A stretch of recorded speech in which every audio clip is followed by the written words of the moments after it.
سبيل الدموع سبيل مريح تنهدى يا صاحي كي تستريح وبث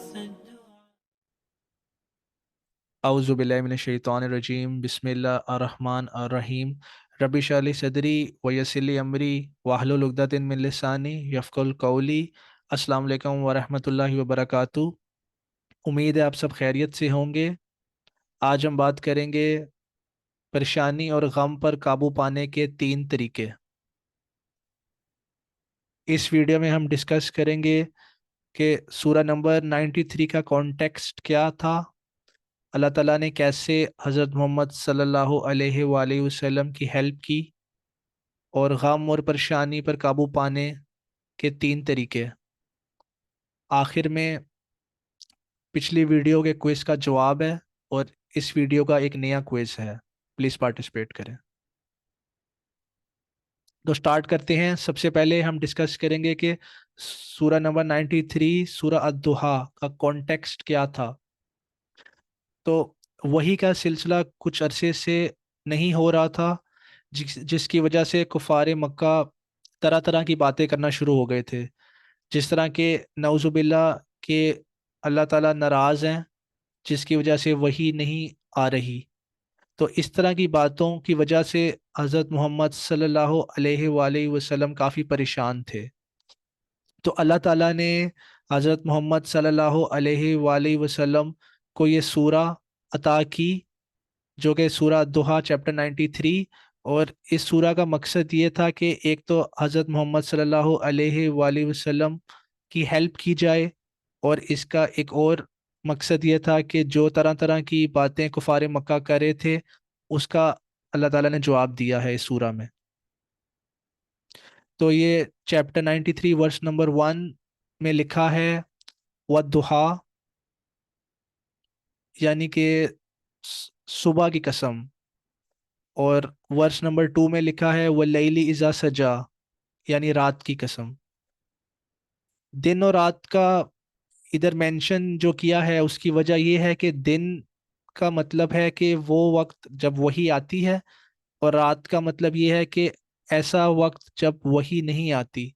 جس طرح دن اور رات چینج ہوتا ہے، جس طرح دن اور رات آپس میں سوئچ ہوتا ہے، اسی طرح کبھی ایسا وقت ہوگا جب وحی آئے گی، اور کبھی ایسا وقت ہوگا جب وحی نہیں آئے گی۔ یعنی جب ضرورت ہوگی تب اللہ تعالیٰ وحی بھیجیں گے حضرت محمد صلی اللہ علیہ وآلہ وسلم پر، اور جب ضرورت نہیں ہوگی تو وحی نہیں آئے گی۔ دن کا یہ بھی مطلب ہے کہ اچھا ٹائم یا آسان ٹائم، اور رات کا مطلب ہے مشکل۔ تو جس طرح دن اور رات چینج ہوتا ہے، اسی طرح انسان کی زندگی میں اچھا ٹائم اور برا ٹائم سوئچ ہوتا ہے، چینج ہوتا ہے، سیم نہیں رہتا۔ کبھی بھی ہمیشہ اچھا ٹائم ہمیشہ نہیں رہتا، اور نہ ہی برا ٹائم ہمیشہ رہتا ہے۔ کبھی اچھا ٹائم ہوتا ہے، کبھی برا ٹائم ہوتا ہے۔ ورس نمبر 3 میں قرآن میں اللہ تعالیٰ فرماتے ہیں ما ودع کا ربو کا وما کلا، یعنی کہ آپ کے رب نے نہ آپ کو چھوڑا ہے، نہ ہی وہ آپ سے ناراض ہیں۔ تو یہ ورس نمبر 3 جواب ہے وہ ساری باتوں کا جو کفار مکہ کر رہے تھے، جتنے بھی فالس ایلیگیشنز تھے، جو بھی پروپیگنڈا تھا، اس سب کا جواب اللہ تعالیٰ نے اس ورس نمبر 3 میں بتا دیا کہ اس کا حقیقت سے کوئی تعلق نہیں ہے۔ اس کے بعد ورس نمبر 4 اور آخر تک اللہ تعالیٰ نے ہمیں 3 طریقے بتائے جو ہم سب کے لیے ایپلیکیبل ہیں۔ اگر ہم ان 3 طریقے جو بتائے گئے ہیں اس پہ عمل کریں گے تو ہم انزائٹی، ڈپریشن، ان چیزوں کو کم کر سکتے ہیں۔ سب سے پہلے سلوشن نمبر 1 کیا ہے کہ ہمیں اپنی امیجنیشن کو استعمال کرنا ہے اور فیوچر میں جانا ہے۔ پہلے ہم نے لانگ ٹرم فیوچر میں جانا ہے، یعنی کہ نیکسٹ لائف میں، ہیئر آفٹر میں، آخرت میں، قیامت کے دن، وہاں جانا ہے۔ اور اس کے بعد شارٹ ٹرم فیوچر میں جانا ہے، یعنی آج کی زندگی، یعنی آج کے دن سے اگلے 100 سال۔ تو پہلے ہم اپنی امیجنیشن استعمال کر کے لانگ ٹرم فیوچر میں جائیں گے تو ہم دیکھیں گے کہ قیامت کا دن ہے اور سب لوگوں کے سامنے جنت اور دوزخ ہے. تو جس بندے کی نظر، جس بندے کا ٹارگٹ، جس بندے کا فوکس جنت ہوگی، اس کے لیے دنیا کے غم اور پریشانیاں خود بخود کم ہو جائیں گی. اسی طرح شارٹ ٹرم فیوچر میں جب ہم جائیں گے، آج سے 100 سال بعد، نہ میں نے اس دنیا میں رہنا ہے نہ آپ نے رہنا ہے. یعنی آج سے 100 سال بعد ہم میں سے کوئی بھی نہیں ہوگا اس دنیا میں، اور اسی طرح ہماری پریشانیاں بھی نہیں ہوں گی. یعنی جو بھی مشکلات، پریشانیاں، غم، دکھ جو بھی ہیں، وہ سارے ٹیمپریری ان نیچر ہیں.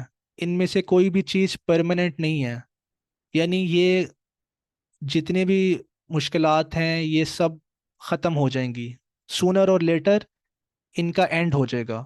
اس وجہ سے جب ہم اس کو اس طرح دیکھیں گے تو خود بخود ہمارے غم، پریشانیاں، دکھ کم ہو جائیں گے.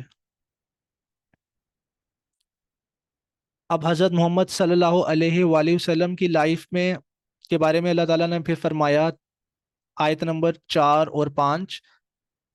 اس میں لکھا ہے ولل آخرت خیر لک من الاولی، یعنی کہ بعد کی آنے والی زندگی، یعنی آخرت آپ کے لیے اس دنیا سے بہت بہتر ہے. یعنی آخرت میں قیامت کے دن حضرت محمد صلی اللہ علیہ وآلہ وسلم وہ واحد نبی اور وہ واحد رسول ہوں گے جو امتی امتی کہیں گے. آپ صلی اللہ علیہ وآلہ وسلم سب سے پہلے جنت میں انٹر ہوں گے اور بعد میں باقی آپ کو فالو کریں گے. تو آپ کی نیکسٹ لائف سب سے بہترین نیکسٹ لائف ہوگی. اور اسی طرح اللہ تعالیٰ ورس نمبر 5 میں فرماتے ہیں وَلَا سَوْفَ يُؤْتِيكَ رَبُّكَ فَتَرْضَىٰ، یعنی کہ اس دنیا میں بھی تھوڑے عرصے میں اللہ تعالیٰ آپ کو اتنا کچھ دے دیں گے کہ آپ خوش ہو جائیں گے. اب یہ صورت اتری تھی مکہ کے ٹائم میں، جب حضرت محمد صلی اللہ علیہ وآلہ وسلم اور مسلمان بہت مشکل حالات سے گزرے تھے. لیکن کچھ ہی عرصے بعد، کچھ ہی سالوں میں سب کچھ چینج ہو جاتا ہے. ٹیبلز ٹرن ہو جاتی ہیں اور جو امپاسبل لگتا تھا وہ سب پاسبل ہو جاتا ہے. یعنی تھوڑے ہی سالوں میں حضرت محمد صلی اللہ علیہ وآلہ وسلم اپنا مشن کمپلیٹ کر دیتے ہیں اور اسلام پوری دنیا میں پہنچ جاتا ہے، اسلام کا جو میسج ہے. سولوشن نمبر 2 یہ ہے کہ ہم نے اپنی میموری کو استعمال کرنا ہے اور پاسٹ میں جانا ہے اور ان اوکیزنس کو تلاش کرنا ہے جو ہماری لائف میں ٹرننگ پوائنٹس تھے. یعنی کچھ ایسی سچویشنز تھیں جو ہر بندے کی لائف میں ہوتی ہیں، جس میں امپاسبل سچویشن ہوتی ہے لیکن آؤٹ آف نو ویئر اللہ تعالیٰ کی مدد آتی ہے اور سب کچھ چینج ہو جاتا ہے، سب کچھ خود بخود ٹھیک ہو جاتا ہے. یعنی اللہ تعالیٰ کی غیبی مدد، خصوصی مدد آتی ہے.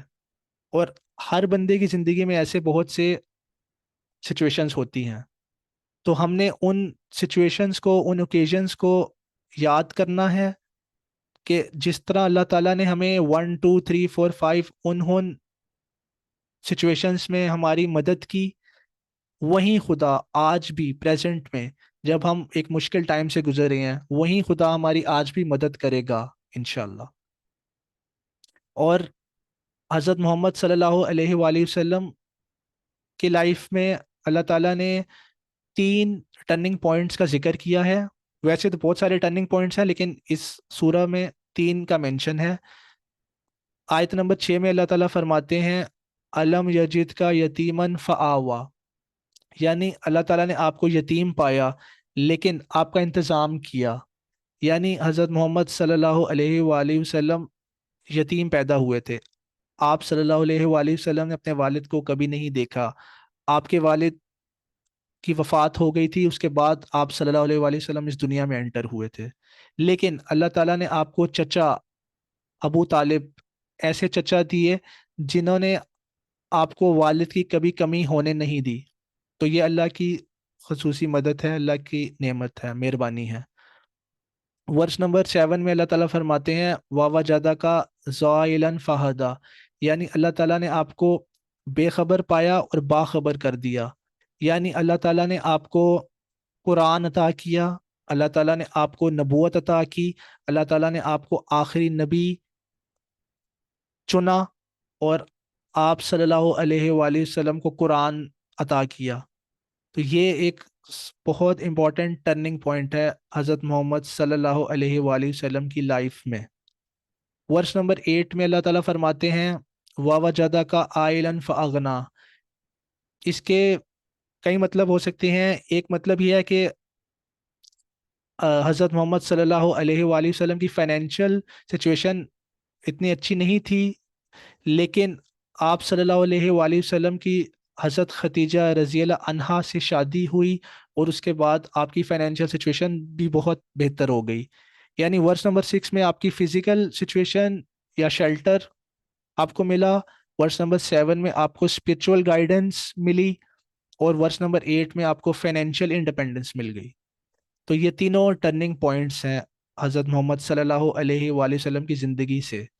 اور اللہ تعالیٰ یہ بتاتے ہیں کہ جس طرح اللہ تعالیٰ نے آپ صلی اللہ علیہ وآلہ وسلم کی مدد اس طرح کی پاسٹ میں، وہیں خدا آپ کی پریزنٹ میں بھی مدد کرے گا کہ جب آپ مشکل وقت سے گزر رہے ہیں. سلوشن نمبر 3 یہ ہے کہ ہمیں پریزنٹ میں واپس آنا ہے، اور ہمیں یہ 3 چیزیں کرنی ہیں. ورس نمبر 9 میں اللہ تعالیٰ فرماتے ہیں فَأَمَّا الْيَتِيمَ فَلَا تَقْهَرْ. یعنی کہ آپ یتیم کے ساتھ اچھا سلوک کریں، یعنی آپ یتیم کو تلاش کریں اور اس کی مدد کریں. یعنی جو لوگ دکھی ہیں، پریشان ہیں، مشکل سے گزر رہے ہیں، آپ ان کی مدد کریں تو اللہ تعالیٰ آپ کی مدد کریں گے. ورس نمبر 10 میں اللہ تعالیٰ فرماتے ہیں وَأَمَّا السَّائِلَ فَلَا تَنْهَرْ. کہ اگر کوئی آپ کے پاس مانگنے آئے تو آپ اس سے اچھا سلوک کریں. یعنی آپ کسی اور کے لیے پریشانی یا دکھ کا سورس نہ بنے. اگر آپ جسٹ بیکاز کہ آپ مشکل سے گزر رہے ہیں، مشکل وقت سے گزر رہے ہیں، اس کا یہ مطلب نہیں ہے کہ آپ باقیوں کے لیے بھی مشکلات کریٹ کریں. اور آپ اگر دوسروں کے لیے مشکل کا سورس نہیں بنیں گے تو اللہ تعالیٰ دوسروں کو بھی آپ کے لیے مشکل کا سورس نہیں بننے دیں گے. اور ورس نمبر 11 میں اللہ تعالیٰ فرماتے ہیں وَأَمَّا بِنِعْمَتِ رَبِّكَ فَحَدِّثْ. یعنی کہ اللہ تعالیٰ کی جو نعمتیں ہیں ان کو آپ نے یاد رکھنا ہے. ایسے نہیں کرنا کہ اگر 100 اچھی چیزیں ہیں اور ایک بری چیز ہوئی ہے تو ان 100 اچھی چیزوں کو بھول جائیں اور ایک بری چیز کو بس یاد رکھیں، اور اس کے بارے میں سوچ سوچ کے انزائٹی اور ڈپریشن میں آ جائیں. تو کرنا یہ ہے کہ 100 اچھی چیزوں کو بھی یاد رکھنا ہے along with ایک بری چیز کو، تو اس سے یہ ہوگا کہ بیلنس ہو جائے گا. اور فائنل سلوشن ہے سلوشن 1 2 اینڈ 3. یعنی ان تینوں طریقوں کو ہم جب اکٹھا اپلائی کریں گے تو ہمیں میکسیمم رزلٹ ملے گا انشاءاللہ. اس کے ساتھ ہی ہم اپنی ویڈیو کے اینڈ کو پہنچتے ہیں. یہ جواب ہے پچھلی ویڈیو کے کوئز کا. سوال یہ تھا کہ عرفہ کا نام قرآن میں نام کے ساتھ کتنی بار آیا ہے؟ تو اس کا جواب ہے 1. عرفہ قرآن میں صرف ایک بار آیا ہے نام کے ساتھ، وہ آیا ہے سورہ بقرہ میں چیپٹر 2 ورس نمبر 198. اور حج اکبر بھی نام کے ساتھ ایک بار آیا ہے قرآن میں، جو سورہ توبہ چیپٹر 9 ورس نمبر 3 میں ہے. یعنی عرفہ بھی ایک دفعہ آیا ہے قرآن میں، اور حج اکبر بھی ایک دفعہ آیا ہے نام کے ساتھ قرآن میں، کیونکہ یہ دونوں دن سال میں صرف ایک دفعہ آتے ہیں. اس ویڈیو کا کوئز ہے کہ قرآن میں ٹوٹل کتنی سورہ ہیں؟ آپشن اے ہے 100، option B 110، option C 112، option D 114، option E 116. Please participate کریں اور کمنٹ سیکشن میں لکھیں جو آپشن آپ کو لگتا ہے کہ ٹھیک ہے. نیکسٹ ویڈیو میں انشاءاللہ میں آپ کے ساتھ اس کا جواب شیئر کروں گا اور اس سے ریلیٹڈ کچھ انفارمیشن بھی شیئر کروں گا انشاءاللہ. اس کے ساتھ ہی ہم آخر میں دعا کرتے ہیں کہ یا اللہ اس کام کو آپ اپنی بارگاہ میں قبول فرما دیں. یا اللہ اس کام میں اگر کوئی غلطی ہو گئی ہو تو معاف فرما دیں. یا اللہ اس کام میں آپ برکت عطا کر دیں. یا اللہ ہماری ساری دعاؤں کو قبول فرما دیں، یا اللہ ہماری سارے گناہوں کو معاف فرما دیں، اور یا اللہ ہمیں ان تھوڑے لوگوں میں شامل کر دیں، اللہم آمین۔ اس کے ساتھ ہی بہت بہت شکریہ ویڈیو دیکھنے کا۔ نیکسٹ ویڈیو تک کے لیے اپنا بہت سارا خیال رکھیں۔ اللہ حافظ، السلام علیکم ورحمۃ اللہ وبرکاتہ۔